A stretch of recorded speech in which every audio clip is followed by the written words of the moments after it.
Good evening. My name is Betty Dickey, and I'm the coordinator for the Board of Apportionment. Beside me are the men who do the heavy lifting, the brains behind the Board of Apportionment. To my immediate right is Shelby Johnson from Geographic Information Services. To his left is Andreas Rhodes.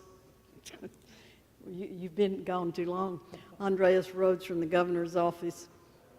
Bradford Nye to his left is from the Attorney General's office, as is Doug House to his left.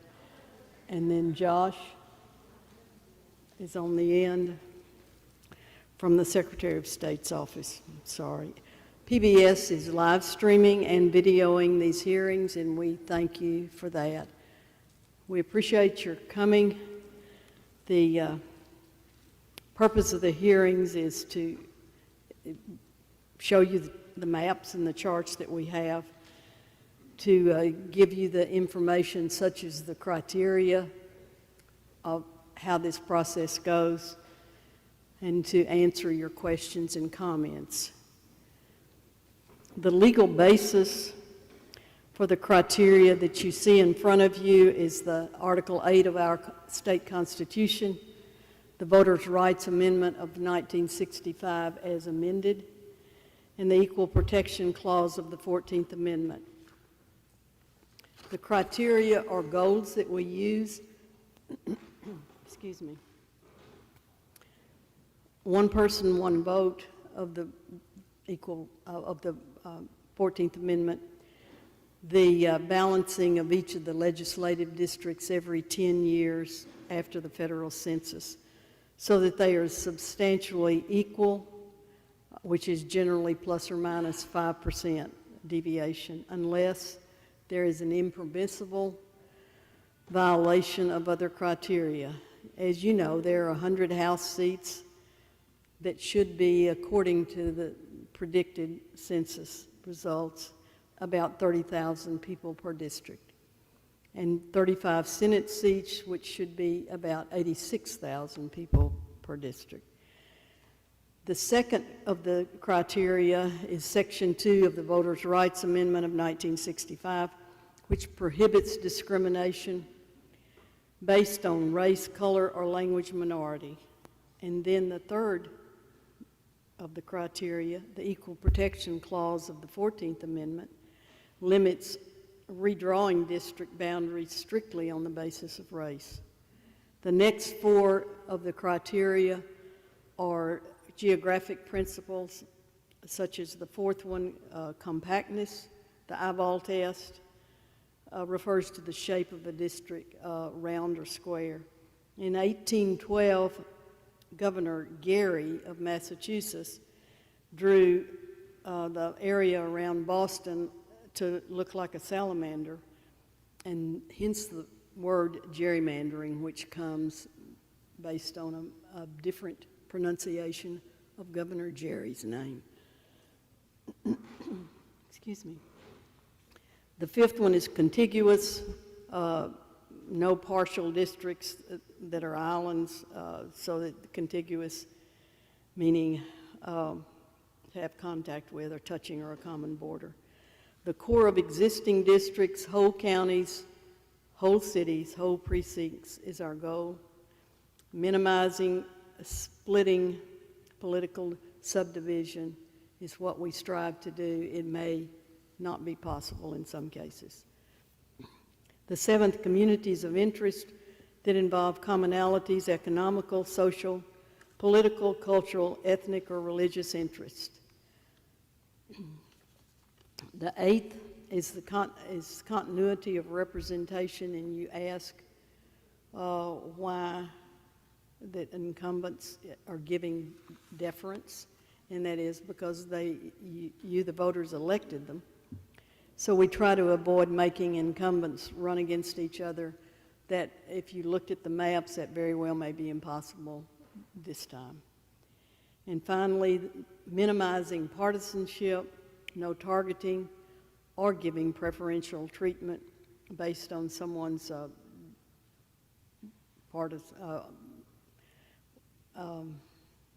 choice as far as Democrat or Republican. Rucho versus the Common Cause was a 2019 case that indicates that the federal court will no longer hear cases that involve partisanship, but does not exclude state courts. So any legal matters that involve partisanship will go before the state Supreme Court.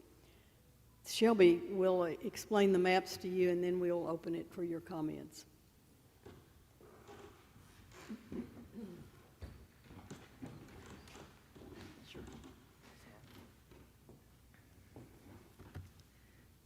Good evening. My name is Shelby Johnson, and I have the delight of serving as the State Geographic Information Officer. I'm in the Arkansas Geographic Information Systems Office, which is a part of the Department of Transformation and Shared Services. And we have a statutory responsibility to maintain geographic information about Arkansas, and part of those maps include our election geography of Arkansas. This includes, of course, our congressional districts, our state house, state senate districts, justice of peace districts for counties, school boards, and then municipal wards, among others. And so, as we prepare for the 2020 census, when, for example, a city does an annexation, we would furnish that information to the Census Bureau so that that new territory that became part of the city could then become counted as being part of that city's or county's total population. We prepared diligently over this last several years for all of that work and got that fed into the census.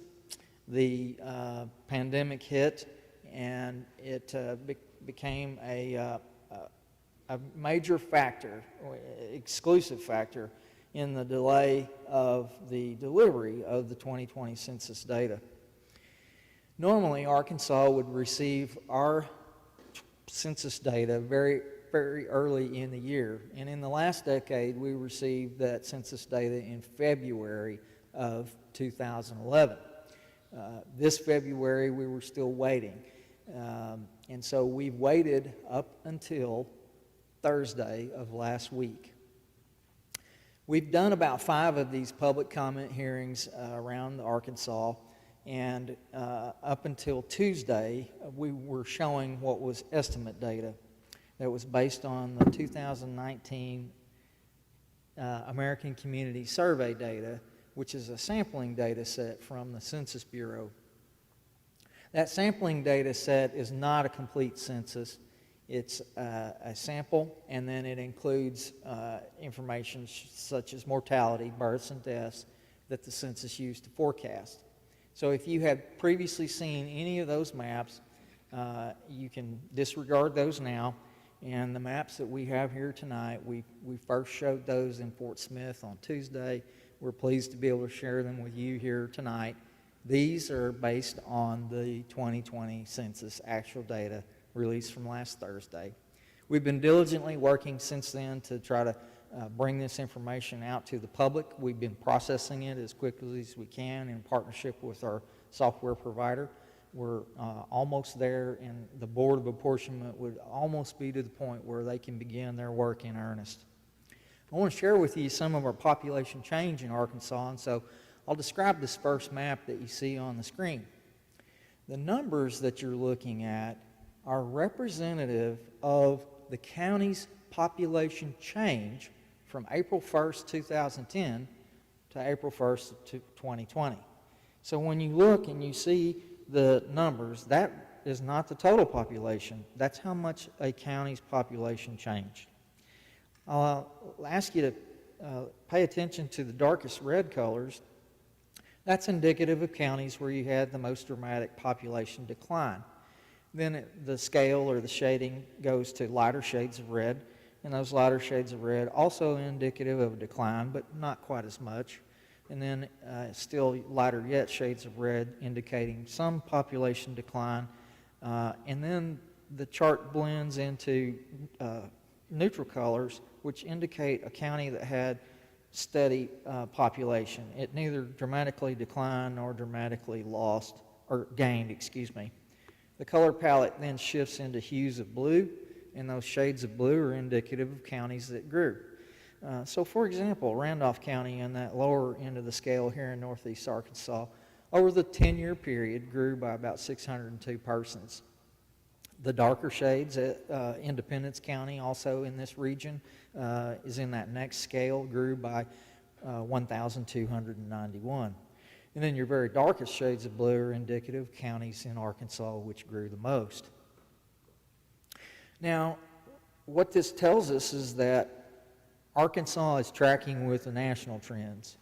Nationally, and you probably have seen this in the national news, if you're rural, you're becoming more rural. If you're urban, you're becoming more urban. And population tends to follow opportunity. Next, we're going to move to casting up that same population data. Oops, too far. There we go. We took that same data and cast it up against the current House districts from 2011. These are the districts that we operate under now. We use the same color palette and same color scheme, and what you're seeing again is just the red hues indicative of decline or loss, and then the blue hues indicative of gain. Now, I think it's really important to mention at this point that when we looked back at what the Board of Apportionment did in 2011 for creating the districts that we operate under now, those districts had balanced population. That population variances among the districts was very low, and you had representation that was equal across all of the districts in Arkansas. In this past 10 years, our population has shifted and changed, and those colors and the numbers are telling us now that these districts are no longer in balance. I want to explain something real quick. Simply take the 100 House districts and we divide that number by the total population of Arkansas, and that means that each House district should have about 30,115 persons in that House district. So if you look at District 56 to the far northeast corner of our state, that district is about 2,733 below that target figure of 30,000. This means the district needs to gain an additional 2,700 to become more equal with all of the other districts in Arkansas. In order to become equal, that district has to grow geographically in size to reach out and grab additional population. Conversely, the districts that you see in the shades or hues of blue, they're too large. They have too much population. And so if we look at House District 59, for example, here in Craighead County, that House district is 1,884 above that target. That means it needs to shrink. It needs to share that population with its adjoining neighbors to allow them to become more equal. And the shades of blue indicate to us districts that need to shrink or contract in size to share that population with its neighbors. Moving forward, I'll move on to the Senate, and we've done the same analysis for the Senate districts, and this will allow you to see those same analysis for the Senate districts and those figures there. Senate District 22, for example. Senate District 22 is a district that's going to need to expand in size to gain additional population. It currently is about 13,000 below the target. The target Senate district needs to be about 86,044, which would be the ideal population. You can see Senate District 20. There was some modest growth across Senate District 20, probably in the Greene County Paragould area, and that district is about 3,600 above the target figure. Moving a little west, you can see Senate District 19 at about 1,000 below, so it needs to gain some population. One of the things that we've made this remark in some of the other meetings is that a district can't go grab population from Tennessee or Missouri. it must grab it from somewhere within Arkansas.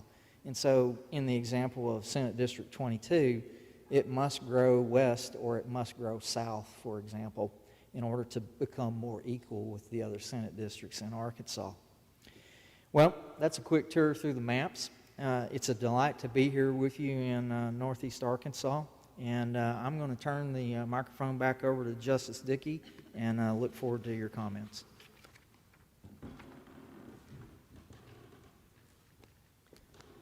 Thank you, Shelby. And now it's your turn with your comments, criticisms, suggestions.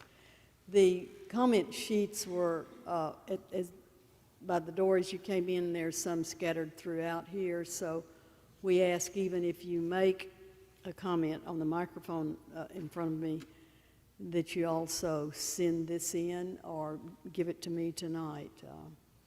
Please, when you want to speak in the microphone, if you will give us your name and your county or district. Anyone? Do you have comments or questions, suggestions? The microphone's right there. Roger Kidd, Craighead County. When will the lines be drawn to complete this whole process? Sometime between September 30th and December 31st. We hope that it's done, and it may be ambitious, but we hope it's done in October so that the three principals, the governor, attorney general, and secretary of state, can vote on it. And then there is a 30-day waiting period or a 30-day period. And we hope to have these maps on our website and hope to get that information out to you before the vote and certainly afterwards. But the website, Arkansas Redistricting.org. I will give you these later, or Arkansas sos.arkansas.gov. Anyway, there's a way to send those critiques in, the comments that have the address on them. Yes, sir. Yes, ma'am.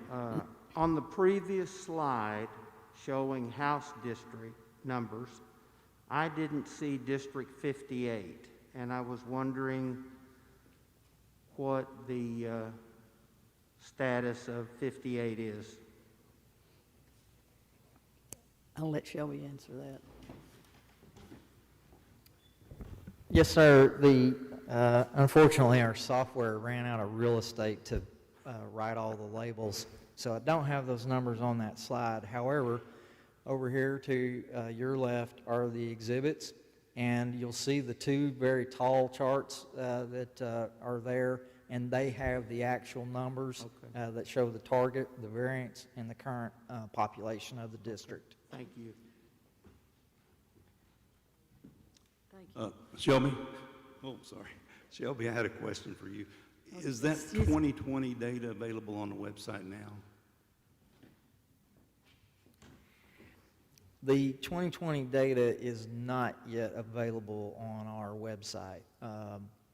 The way the census issued that data was a settlement with, they were in a lawsuit with the state of Ohio. The state of Ohio said, we have a constitutional mandate to complete our process sooner than you can deliver before September 30th. In their settlement, they agreed to provide what's called the legacy data. The data we receive now is that legacy format, and it comes in 5 separate tables. One of them is the map table, and the other 4 tables are the population data. So we've assembled those pieces together to just look at these districts for the variance, but we haven't yet had the opportunity to push that out to the website so that it could be downloaded and used by others. So will it be September 30th or before that? We are working toward trying to push that out sooner. The difference really between the legacy format and the September 30th delivery is really just in the ease of use. The underlying data is exactly the same. It's just the ease of use and how it's structured is the main difference. Thank you. Thank you. Yes, sir. Hi there. My name is Asad Khan, Craighead County. Will there be more public hearings where public can view these maps that will be drawn and can be This- discussed? This is the 8th of 9, and the next one is next Tuesday night in Little Rock. No, when you these will- don't have the full data, will there be a chance for public to view these maps before it's finalized? Yes. And will there be more hearings like this? There will not be more hearings like this. There may be some hearings after we get the maps drawn, but those are not scheduled at this time. So- They will be on the website. So people will make comments on these sheets like the ones that you guys gave us? So is that the only way we will be able to comment? Is that the only way? That public can comment on the map That's being not drawn? the only way. That will be posted on the website. There also will be other ways to contact us, or you will see the proposed maps before they're, or within the 30-day period after the principals vote on them. Okay. But we plan to get as much information out to you for as much input as you can give us before the final decision or before the final vote. Okay, thank you. Thank you.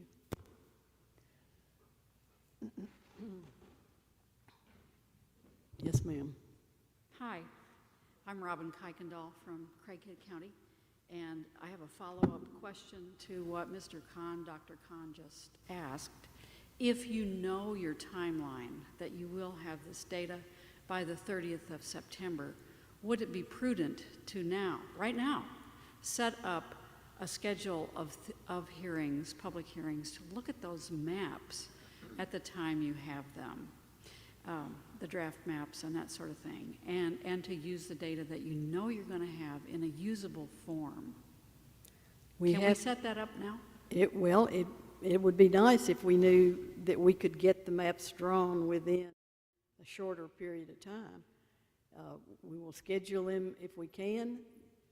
They will be on the website, the proposed. After the vote, there will be a 30-day period. So we're giving as much information and asking for as much information as we can get. But it's been a challenge to schedule these 9 hearings. I do understand. We were in Fort Smith Tuesday night, and as I said, finish in Little Rock next Tuesday. But if we know when the data is going to be accessible to the public,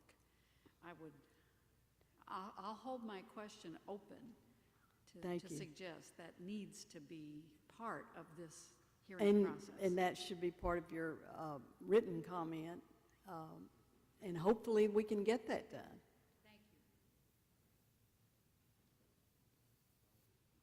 Thank you. Chief Justice, Judge, Yes, sir. Robert Eddie? Griffin, Independence County Judge. The main concern I have is I have 4 representatives in my county, and I've already announced I'm not running for county judge, but should there be a vacancy in the current core area, I do intend to run and have publicly said that. So I'm very concerned that I might get pushed out. So just one for the record to make a statement. Okay, thank you.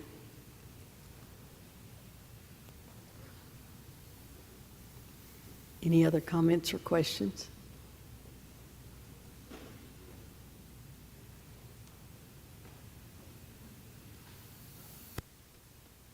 Yes, sir. Madam Justice, it's good to see you again. I'm Mark Pryor, and we, of course, you've been a great prosecuting attorney in Public Service Commission and on the Arkansas Supreme Court. Great public service, so we really thank you for that, and thank you for all those years. great Thank you, service, Mark. and now you're doing this, and this is very important. In fact, I would say this is really core to our democracy and our whole system of government, is what this apportionment board will do, because it'll have a huge impact on Arkansas for the next 10 years. One reason I came, I'm going to take this mask off so y'all can hear me a little better. I'm not quite so muffled. But one reason I came tonight is because I feel like I have a unique perspective on this whole process. You do. I was in the state legislature from 91 to 94, so I was subject to redistricting. I was redistricted when I was in there. And then I was the Attorney General from 1999 into 2003. So I was actually on the apportionment board back then, and that was a great honor and privilege. And then, of course, I was in the U.S. Senate for 12 years. And during that time in the Senate, I had the opportunity to talk to 4 nominees for the U.S. Supreme Court. And when I did that, I didn't ask them about abortion and all these other hot button issues that are very important issues, but I knew everybody else would ask about those. I asked them about redistricting, because again, it's just so important for our country, and in this instance for our state, that we get this right and that we not allow gerrymandering.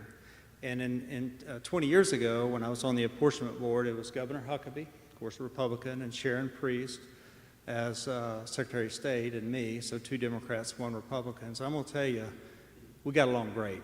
We really did a good job. All 3 of us were in basically all the meetings. Our staffs were always there. It really worked, I think, like it should. And it sounds like you all are working hard together. And again, it's great to see you, Justice Dickey, here and helping to kind of coordinate this effort. I do have just a couple of comments that obviously we don't want to see a court challenge at the end of this. You know, That's true. clearly we don't want that. Sometimes those can't be avoided, but if you have one, you want to win. But I think that the 2 main things that should be the biggest concern would be racial gerrymandering and political, partisan gerrymandering. And I think on the partisan gerrymandering, to me, since Arkansas just happens to be very red right now, I don't know if that's a huge issue at the moment. But the racial gerrymandering is a big issue, and I know the Supreme Court pays very close attention to that, as they should. And I've looked at the preliminary numbers, like the rest of the public here. I'm not sure I've seen all the final numbers and everything official, but looking at the preliminary numbers I've been able to find online, it looks like Arkansas's African-American population stayed about the same, roughly about the same. So my guess is that there's no need to either increase or decrease the number of majority-minority districts. So anyway, I just wanted to say this, since I have the microphone here, that what Ms. Dickey said earlier is creating districts that are substantially an equal population. That's very important, obviously. Geographically contiguous, we all know that's important.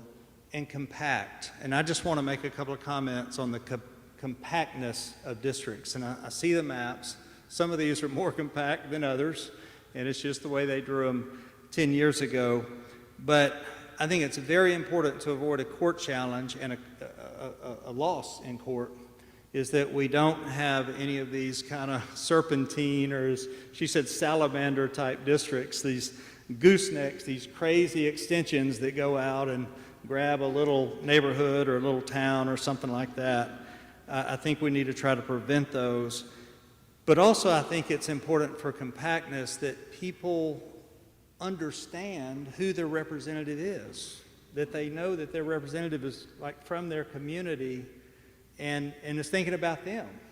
And I think that's very important. And that's another one I was going to say is, Justice Dickey, you mentioned you can protect incumbency, which is legal, and I think that's good. And, communities of interest, that makes sense. Again, there's agricultural communities, there's more urban and suburban, and we understand all that. And also, geographic boundaries, sort of what I think we used to call natural boundaries. Those could be rivers, or those could be even highways or railroad tracks.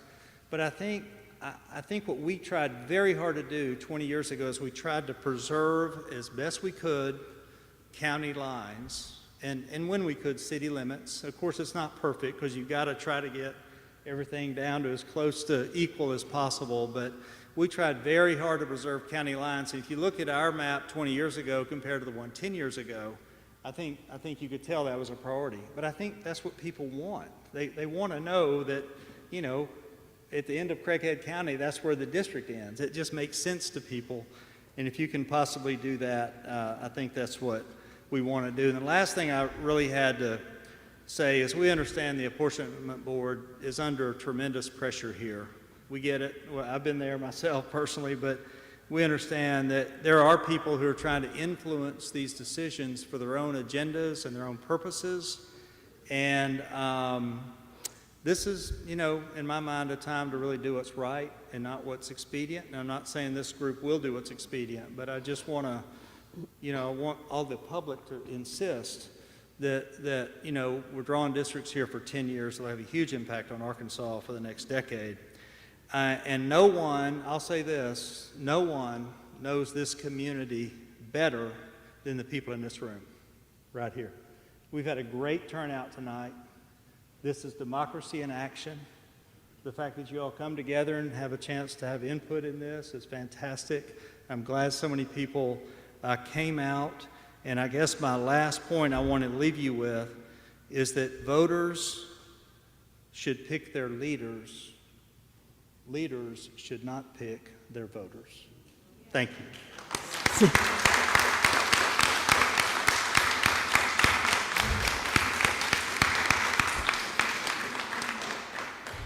Senator Pryor, it sounds like you're running again. I feel like I should say amen. Amen, brother. Yes, those are good points, and the reason that we have the criteria here in front of you so that you can see what we're trying to evaluate and base our recommendations on. And we want to be transparent, and we want to be fair, and we want you to judge us based on these criteria. If it doesn't measure up, then yes, you come back and say you need to do this. I'm sorry. That's fine. I don't know if I can follow that or not, but just a quick question. I'm Mike Teal from Paragould, and do we know, or when will we know, if there has been a net total gain or loss in the total population of Arkansas? I mean, I'm thinking about federal money, for one thing. The guru is right here who can tell you that. And thank you. Yes, sir. Arkansas did grow in population, although the growth was somewhat modest. Our population in 2010 was 2.9 million and 159, I believe, 2.9, 159 statewide. Today, our population in 2020 is 3,115,028. I believe is the correct figure. So we did have a little bit of growth. It wasn't significant growth, but we did have a little bit of growth. But what we see more so in the maps that we illustrated is just the shift. We had a lot of shift in our state's population. Thank you.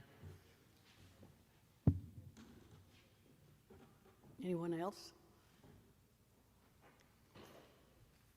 Yes, sir. You probably could have stayed up there, sorry.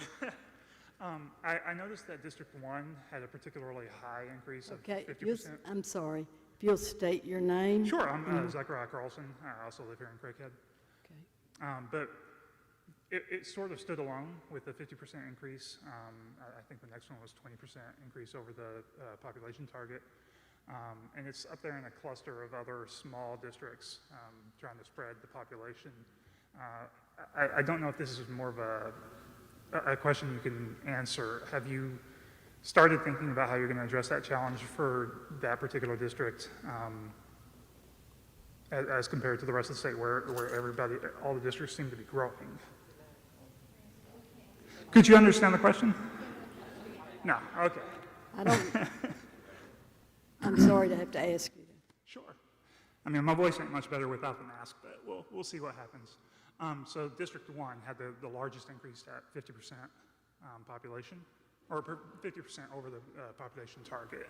The next one was like 20%. There were a couple of there were like half a dozen states or districts that shrunk quite a bit. So those districts will increase, whereas District 1 in that corner with a cluster of other small districts will continue to shrink. And I'm just wondering if you guys have an idea of how you're going to address that challenge and what's going to be done with those districts. How we're going to address that challenge? Well, you can see it is a steep hill to climb, particularly in the red districts. And I don't, you know, it's going to take these geniuses plus a few more to be able to navigate that. And it takes representatives from all three, Governor, AG, and Secretary of State's office to work through this with their own maps, and then with some, with these criteria and with some negotiations as far as the precinct lines, you know, the ones listed in front of you, county lines. But it won't be easy, which is why I can't say we will finish it in 2 weeks and then we'll be back on the road again with these meetings. We don't know.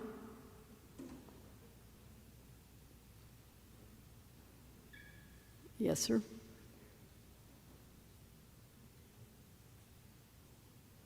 No.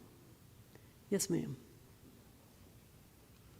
Hello, can you hear me well? Okay.